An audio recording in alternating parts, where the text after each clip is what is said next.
Lens card દ્વારા જે એક મોહી મલાવવામાં આવી હતી, જેમાં હિન્દુ સમાજના કોઈ પણ એમ્પ્લોયીને ચાંદલા નહીં કરવાના, હાથમાં દોરો નહીં બાંધવાનો અને હિન્દુ વિરોધી માનસિકતા ધરાવતા જે લેન્સ કાર્ડ દ્વારા જે આયોજન કરવામાં આવ્યું હતું, એના વિરોધમાં અત્યારે વિશ્વ હિન્દુ પરિષદ બજરંગ દળ અને મોરબીમાં સમગ્ર હિન્દુ સમાજ દ્વારા આનો સંપૂર્ણ રીતે વિરોધ કરવામાં આવે અને આ દુકાનમાંથી કોઈ પણ એક હિન્દુ તરીકે, હિન્દુ યોદ્ધા તરીકે આ દુકાનમાંથી એક ચશ્મા કે લેન્સ કોઈ પણ લેવામાં ન આવે એવી અમે સમગ્ર હિન્દુ સમાજને આહવાન કરી છે. અને જ્યારે પાકિસ્તાન જેવી માનસિકતા ધરાવતા આ એમ્પ્લોયી જે એમ્પ્લોયીને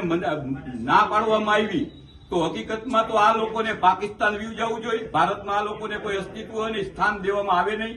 એવી અમારી રજૂઆત છે. અને સરકારશ્રીને પણ રજૂઆત છે કે આવા કોઈ સ્ટોલ કે શોરૂમ ખોલતા હોય એના ઉપર સંપૂર્ણ રીતે